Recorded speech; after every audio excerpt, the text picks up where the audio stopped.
everyone. Welcome to Let's Talk It Over. My name's Monica Brinkman, if this is your first time visiting us. And with me is my wonderful co-host, Mr. Kenneth Weene. Hello, Ken. Hi. And with me is my wonderful friend, Thackery. Look at Thackery. On the show before. And Thackery is really happy to see you today, Monica. He is all dressed up, Ken. Oh, he is. He's a fashion plate.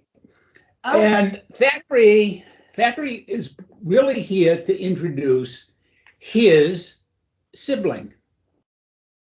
When did this happen? Oh, a while ago now, but this is Josie Josephus. And you can see Josie Josephus is also from the sloth family, but he is a different sloth in some very important ways. And Thackery wanted us to talk about that today a little bit. Well, all right. Because, see, Josie Josephus, there's a slash there in the middle. Mm-hmm. Two names. Why do they have two names? You want to tell Monica and everybody else? Yeah, Josie. Josie Josephus is transsexual. Oh, okay. And still in the process of deciding. I see. Hence, the name, double name, and the use, of course, of a plural pronoun. When Josie Josephus came to the family, we were told that we were being given a male sloth. Okay. Named Josie. No, I'm sorry, named Josephus. Yeah, sorry.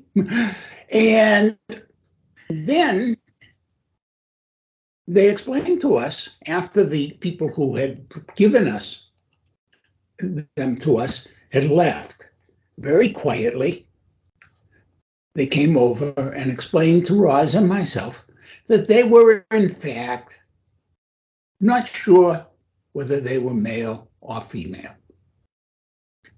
And they were very glad that they had found us as a home, because they were aware that I had a long history of working with trans clients. Ah.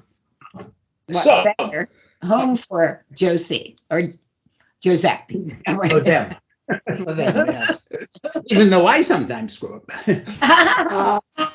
But you know, most people, how many transsexuals have you met?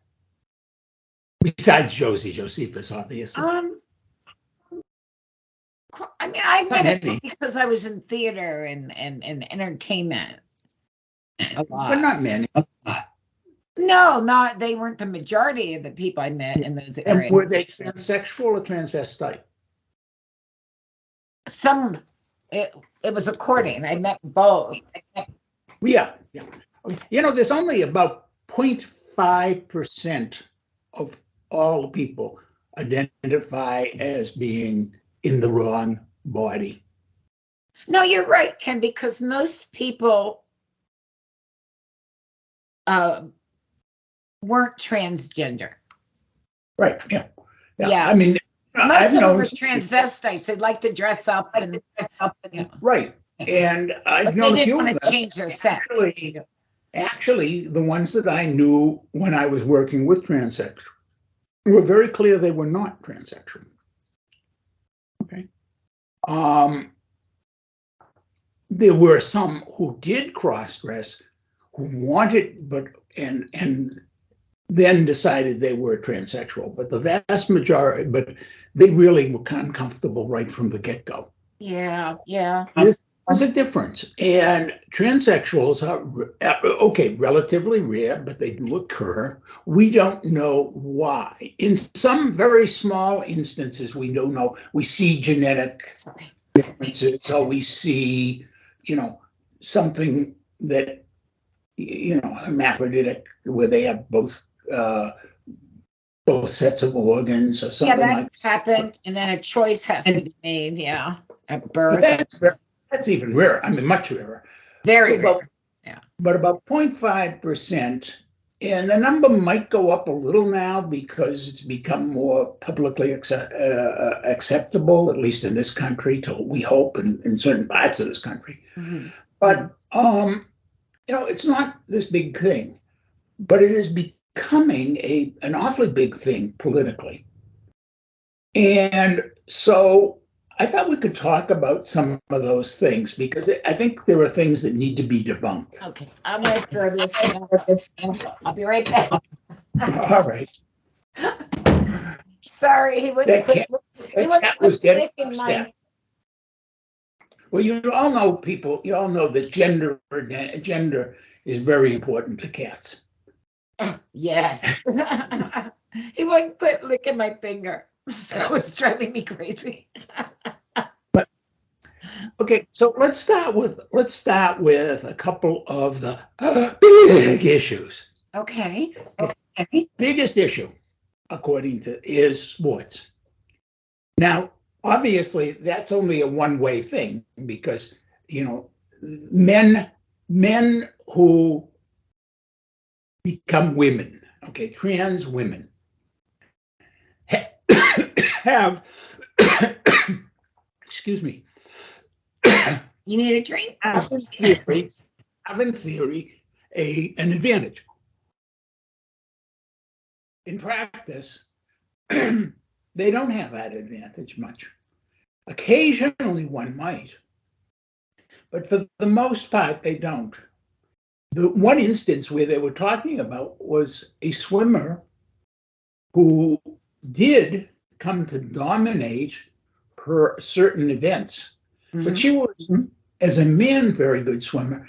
And when she dominated those few events, there were other events that she was in where she didn't dominate. The fact is that we don't really know how much of it was just because that person was improving and growing, and how much of it was perhaps because of the residual effect that having had adolescent intake of male hormones. But here's the thing that makes this all very strange to me.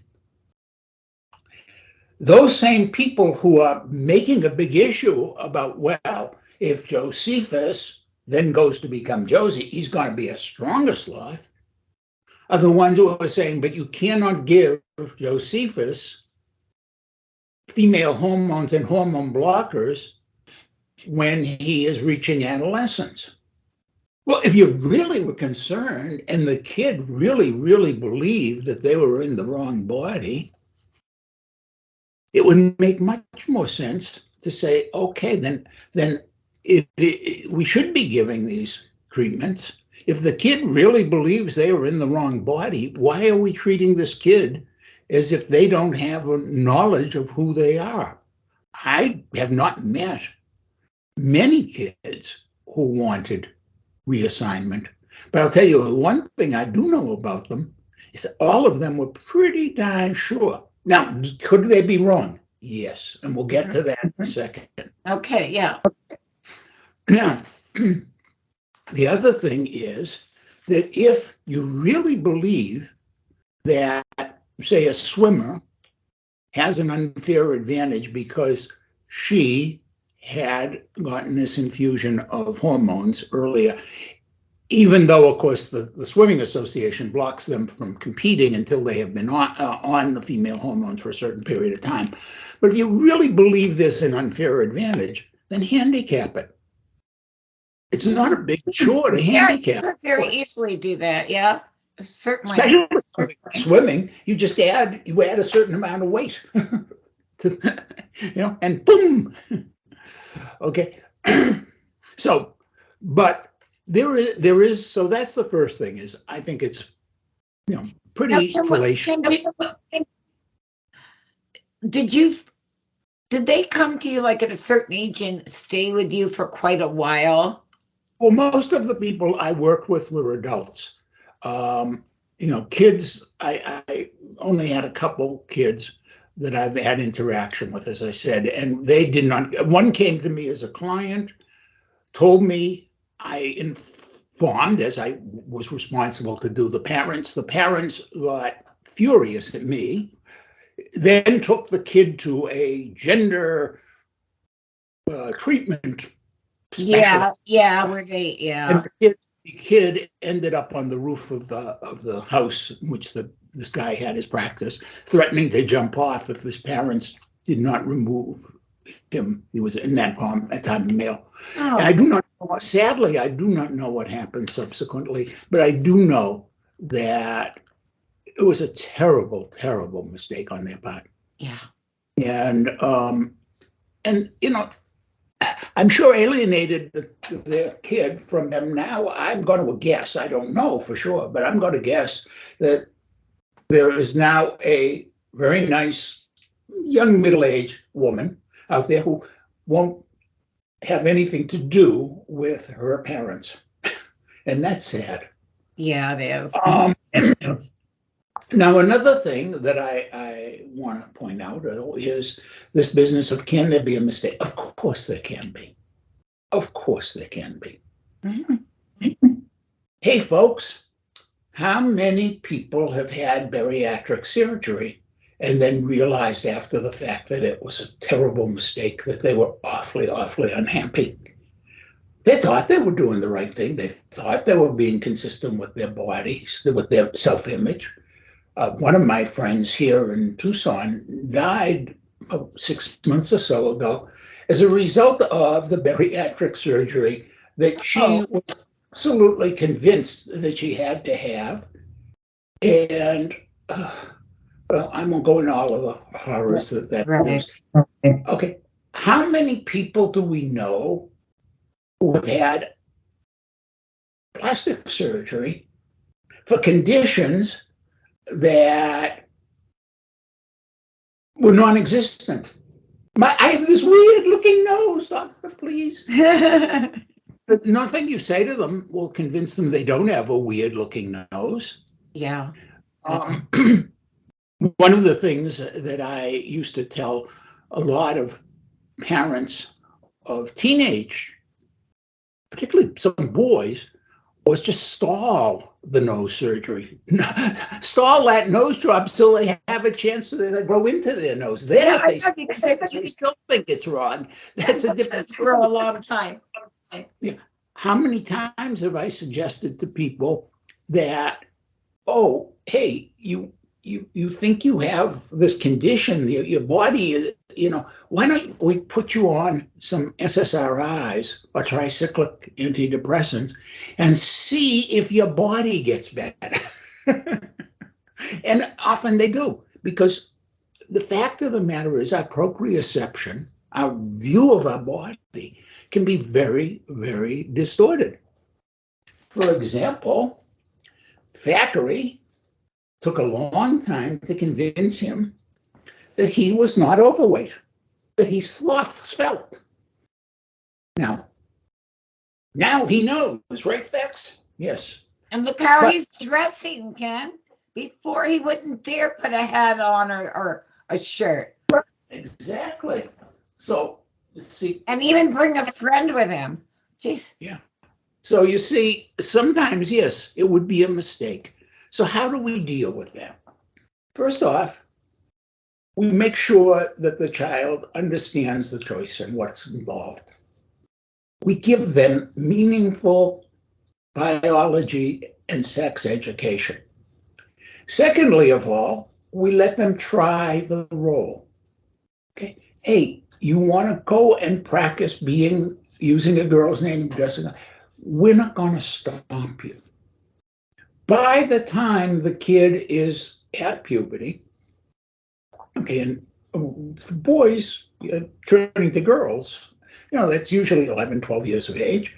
They're pretty sure of who they are. But before that, we could also have tried them taking an antidepressant that would help with their proprioception. That's one of the things it does help with. We can try giving them support in making the choice informed. That we could give them role models. We could have them have contact with people who have had the transitioning, so that they have a better then they can make a more informed decision. Does that mean that never, ever, ever will have a mistake? No. I'm sorry. Is there any procedure or anything we do in this world that we never, ever, ever make a mistake? No. The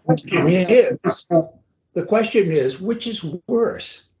Making many, many mistakes of stopping people who want to transition from doing it, or allowing one person who thought they did and end up not wanting it to do it.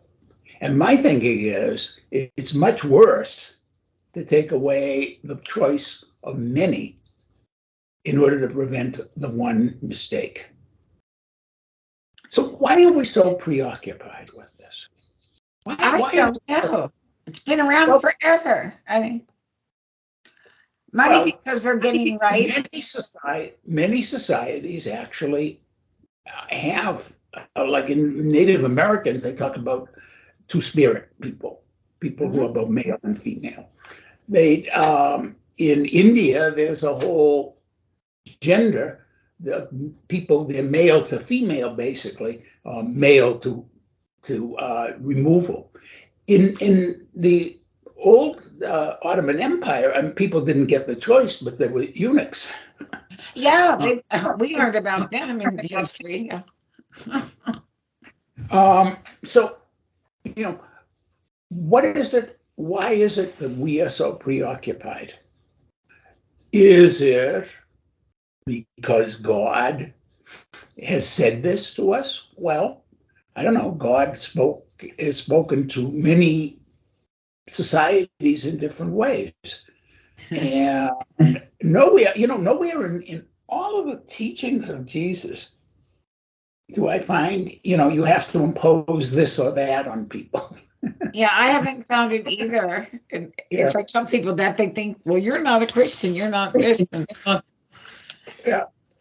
I'm not your Christian. And we certainly know that when it says God made all things male and female, that's not true, because there are species. We know there are species in which they're both. Mm-hmm. So what do we really have going on here? And I think what we have is a problem about deciding who is a citizen. In our country, from the very beginning, one of the issues has been, who is a citizen? And of course, we know, for example, the bizarre thing where we were counting a portion of a person. A black person was a portion, and when we got into representation. And of course, Native Americans have only been considered human beings by American law since like the 1950s. Yeah. And then we have, like, what category of citizen? Because we know that separate but equal was a farce, was a lie. So we as a country have always been battling about this question, who is a citizen? That's not unique to the United States. It's been an issue for a lot of societies, especially societies that are made up of very diverse groups. Okay? And, one of the things is to say, okay, we're this. Like, one of the most diverse nations on earth is Great Britain. And even if you just take England without Wales and without Scotland and without Northern Ireland and just England, it is incredibly diverse. If you go from one county to the next, you find the language changes, you find the accent change. This was a nation that was kind of cobbled together. And when you add the Scots and the Welsh and the Irish, of course. So, there was great emphasis on the British Empire. I am an Englishman, Gilbert and Sullivan, he is an Englishman. Oh, Well, in this country, in France, they had a different approach to it, of course. In France, they define it by an educational system that is incredibly strong, in which you take these dictats, these dictation exams, in which you have to write down. So you end up speaking the same language. So if you live in Miquelon and Saint-Pierre, which are actually up off of Newfoundland, but they are a department of France, you're taking the same language exams and studying the same classes each day as the people living just outside Paris. Mm-hmm. So that there is this uniformity that makes you, okay?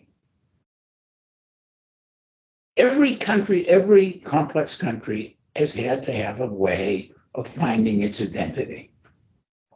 Some have been more successful than others. In Spain, they thought they had it all wrapped, and now the Basques are saying, no, wait a minute, we want our own. Of course, in England, we're back to the Scots. Interestingly enough, as far as I know, Italy is still holding together, and that was one of the last cobbled together nations. Now look who they elected this last time. But the United States, well, fascism is part of that nationalist kind of thing. The United States is horrified that there are people becoming citizens and equal citizens. And I think the epitome of that, personally, was when a black man and his black wife took residence in the White House. And I don't think it's, by the way. Say America, though. I don't think it's America that's acting that way. Well, I'm being kind of coy there because I'm talking about these same people, people who are on the right wing, who believe that we are a special country, and that our specialness is, and you see, we're going right back to this that we're elect. This country has a strange connection to God, something you and I have talked about a lot of times. Mm-hmm. And there are people in this country who honestly believe that we, and that we, by the way, is very limited. It doesn't mean you and me and the guy down the street. It means we select group of Americans are the chosen. And that is a recurrent theme. That's why, for example, the Waco fiasco happened, or the Hale Bopp fiasco happened, because these are groups of people who honestly believe that they are the elect. Now, let me go back here for a second and just say, I think the government was wrong in Waco, not the Crusher's followers. I think the FBI did something terrible there. But that idea of being the elect, okay, which is an ongoing theme in American history, from the Great Awakenings, a couple of them, but think of all the religions we've started here with this theme that we somehow have the truth. Let's start with the biggest elephant in the room, the Church of Latter-day Saints. Elect. We are the elect. Okay. Scientology. How did that become a religion? Yes. Well, it has nothing to do with religion. Let's go with the Course in Miracles. Let's go with my favorite whipping boy, the Reconstructionist Christians, but there's also Reconstructionist Jews. Mm-hmm. And those people who identify with that kind of elected religious belonging tend to feel that the world has to have these divisions. And, as the divisions are taken away from them, let's say I start out by saying to my world, as long as you're white and Christian, you can be acceptable. And then somebody comes along and says, wait a minute, what about these people we haven't thought of as white, like Jews and Italians and all these other groups that were never thought of as white? Oh, well, we have to kind of accept them. And by the way, one of those groups, just to make sure everybody, was for the English, it was the Irish, when the Irish were called Black Irish. So then we get to the next group. Well, wait a minute, we can't keep blacks in slavery. We have to end slavery. Okay, then we can't throw Japanese in internment camps, and that wasn't right, and on and on. And wait a minute, why aren't Native Americans American citizens? And all of these things going on. Then we get to a new group. Okay, a new group, gays. Why on earth should this decent human being who wants to help fight for his country or her country be denied that? They should. Why should they be denied the right of marriage and those legal benefits? And now we are at a point where the people on the right are saying we got to keep this idea. Okay, we have to find some group that we can say they are not us. We have to have some them that we can focus on, that we are the elect, we are the God chosen, and they are the them. Who are we going to pick? So now we're down. The anti-Semitics. Now we're down to the transsexuals. Okay, them we can pick. So if you think about it, since the end of World War II, in my lifetime, we've gone from being a Jim Crow nation to more integrated. Mm-hmm. Jews, although there's plenty of anti-Semitism still around, Jews are now seen as full citizens. So are the Irish, so are the Italians. So pretty much are the Asians. Mm-hmm. We now identify and actually look up to Africans who have come here. We actually have had a Black president in the White House. I keep going with that anomaly, that little paradox.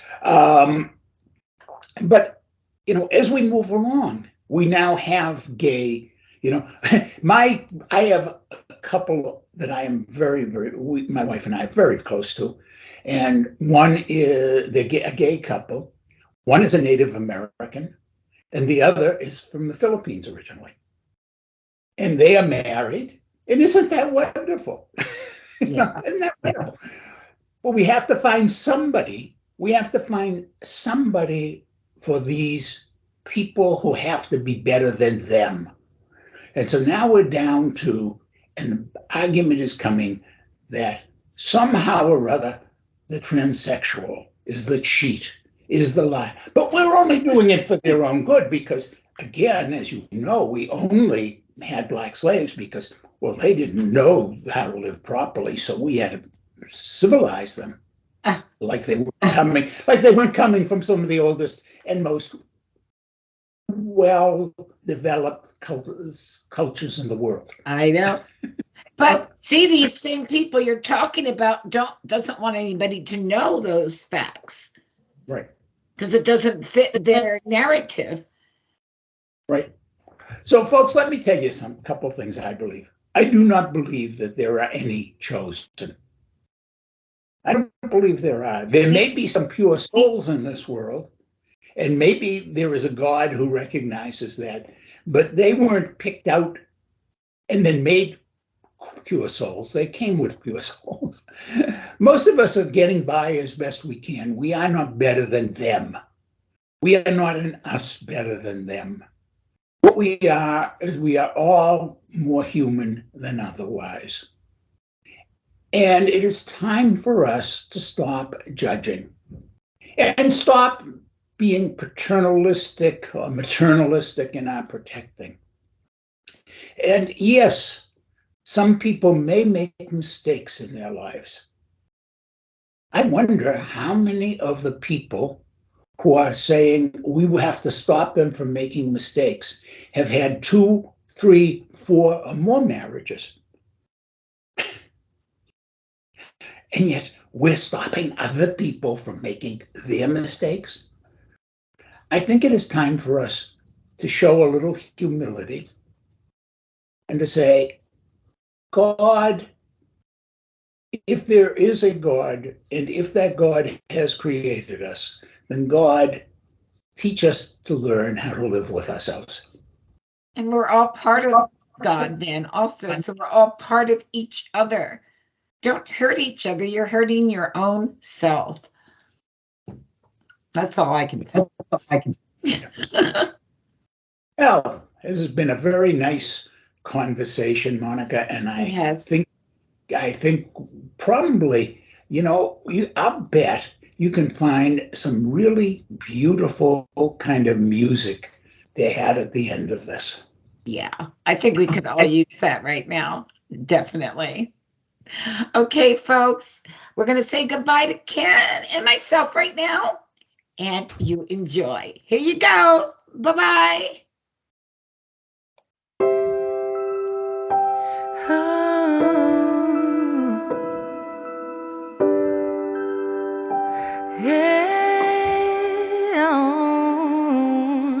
You have to believe in yourself. You have to believe in your ability. You are capable of anything. You can achieve any dream. Please don't limit yourself. Don't live your life limited. It's not all sadness and misery. Life's a challenge, but you will succeed. Take control of how you feel in every circumstance. Work on yourself daily. Your story's far from done. The best is yet to come. To achieve, you must believe.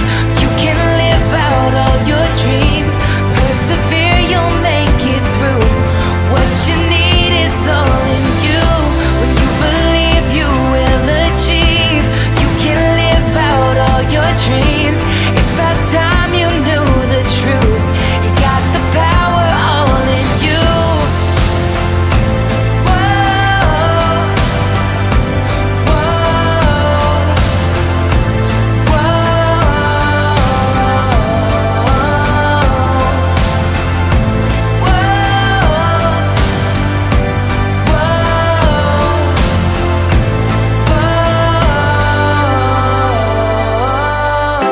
You have to believe in yourself.